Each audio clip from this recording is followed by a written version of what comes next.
Hello ladies and gentlemen, welcome back to another video.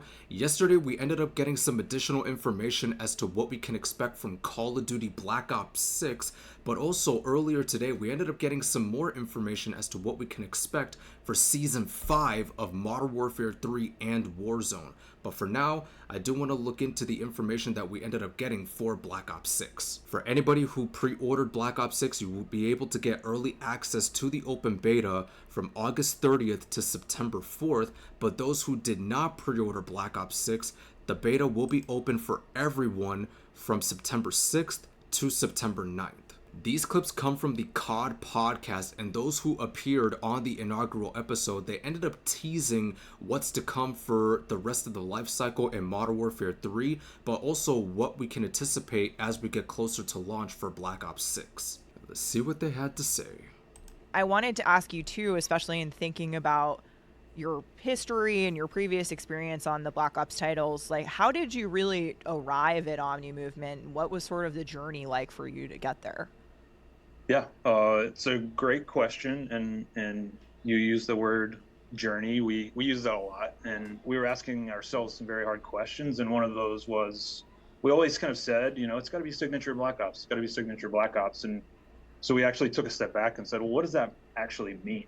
Like we're saying those words, but do we know what the definition of signature Black Ops is? Right.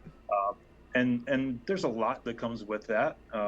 It's us as developers, how we feel about it, but it's of course also how our players feel about Black Ops and its various iterations over the years, and pushing the boundaries of what it means to be a Black Ops operative. And movement's always been a huge part of that experience, right? Yeah, that's where what does it mean to be signature Black Ops? Part of that is this, pushing the boundaries, and then for Black Ops 6, really pushing on getting that feeling of being an action hero, which I think ties really nicely with, the spy thriller campaign, zombies, of course, like action hero opportunities abound, and then, of course, multiplayer. Yeah, the setting in the early 90s doesn't hurt either. You talk about like biggest blockbuster era for those action stars. So basically, in terms of MWIII and Black Ops 6, they wanted to really come up with something that was signature Black Ops.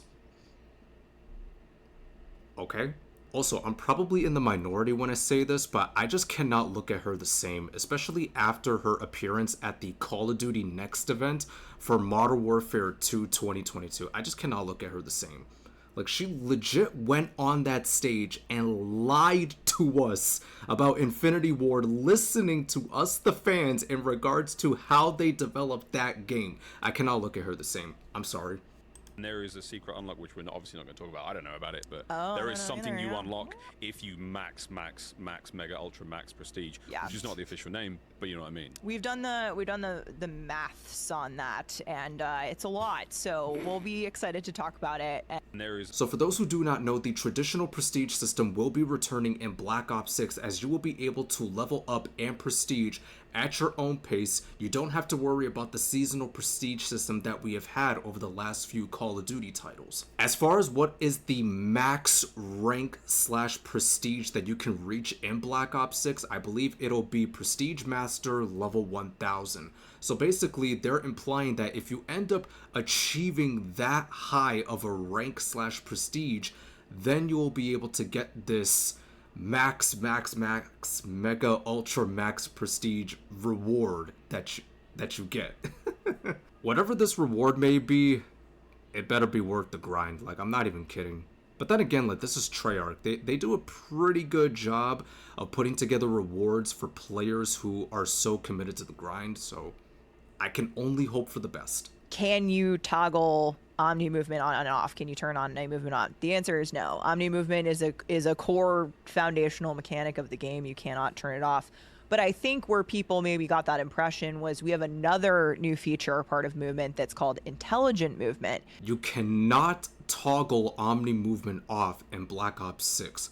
Omni movement is a core foundational mechanic of the game. You cannot turn it off. The new movement system will be active across the entire game, campaign, multiplayer, and zombies. It would have been nice to be able to have the option to toggle it on or off, but at the same time, we're gonna end up adapting one way or another. Like, it's gonna happen eventually. We're going back to just a traditional score streak system. Score will reset on death.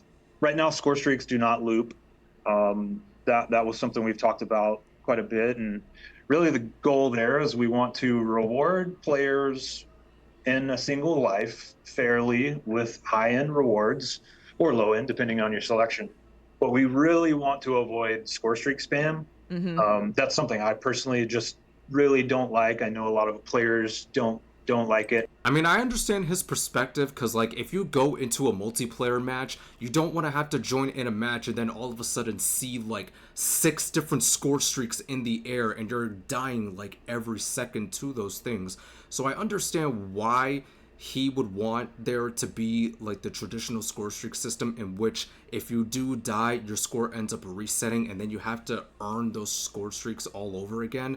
But at the same time, I also see the perspective from the other side in regards to why they believe, you know, having looping score streaks would be cool to have in a game like Black Ops 6. Now, earlier today, we ended up getting some information as to what we can expect for Season 5 of Modern Warfare 3 and Warzone, and from looking at the shot, it looks like the STG-44 was spotted in today's Season 5 trailer, along with Atlas Superstore in Urzikstan. This is the key art for Season 5 of Modern Warfare 3 and Warzone, along with Warzone Mobile. Looks like Valeria is making her return as well.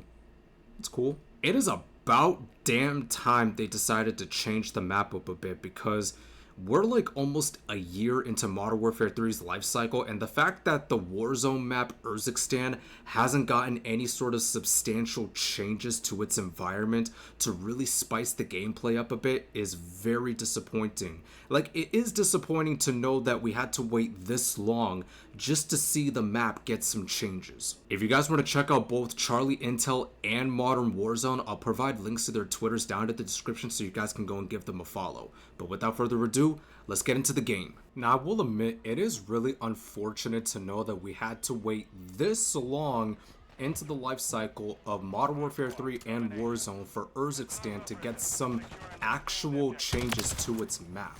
Because for the majority of the life cycle of this game, there really hasn't been that many changes to Urzikstan, and as a result, the map has remained largely the same, which has resulted in more and more players getting bored of seeing the same locations over and over and over again.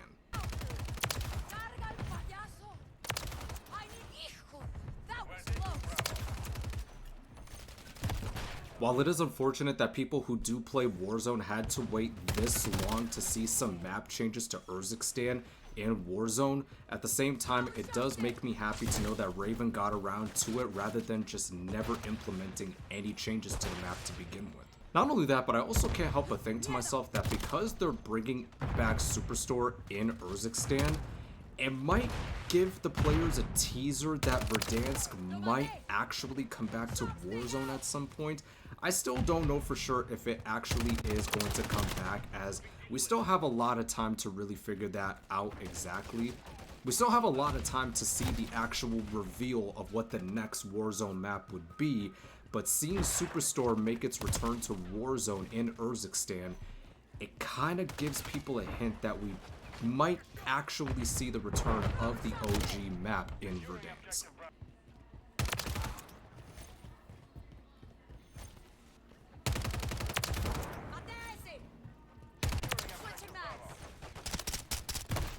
Oh my god, I can't believe I messed that up.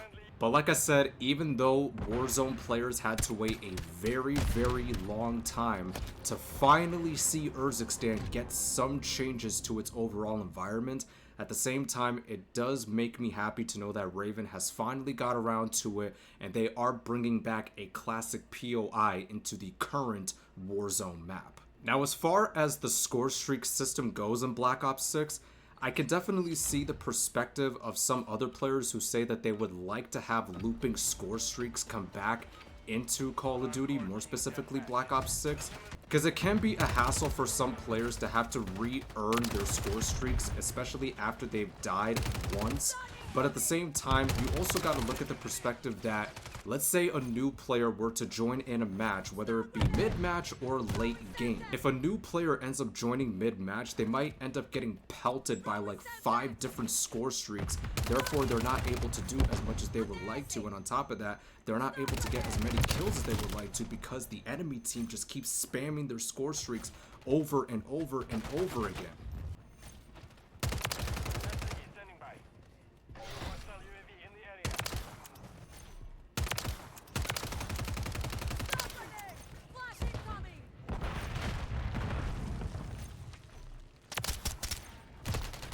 Wait, did I get a chopper gunner? Did I? No, bro. I swear this has been happening so many times every time I get on Modern Warfare 3. I'm like one off of a chopper gunner and somebody kills me.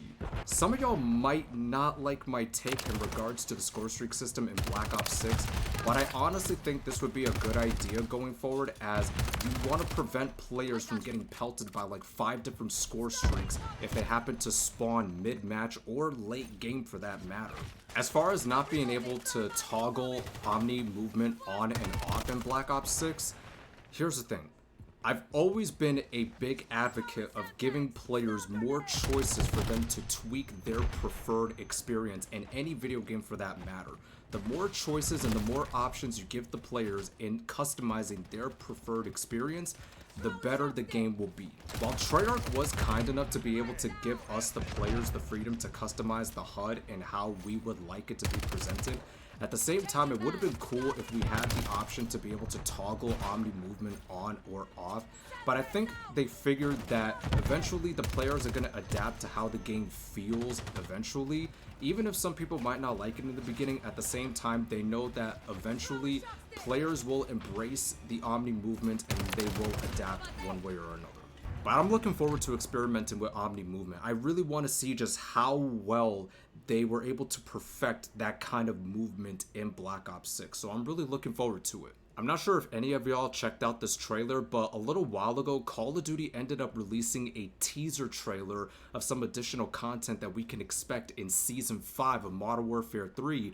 And from the looks of it, it looks like Call of Duty and the WWE are going to be collaborating with one another to put together some future content for Season 5 of Modern Warfare 3. And dude, I'm telling you right now, if we happen to get some sort of a operator skin that's based off of John Cena or Cody Rhodes or whomever, I can definitely see lots and lots of people getting a hold of that for sure. Now, as somebody who is a wrestling fan myself, I don't see myself purchasing any wrestling related bundles in the Call of Duty store on this game, even if there are some that look too damn good to pass up on.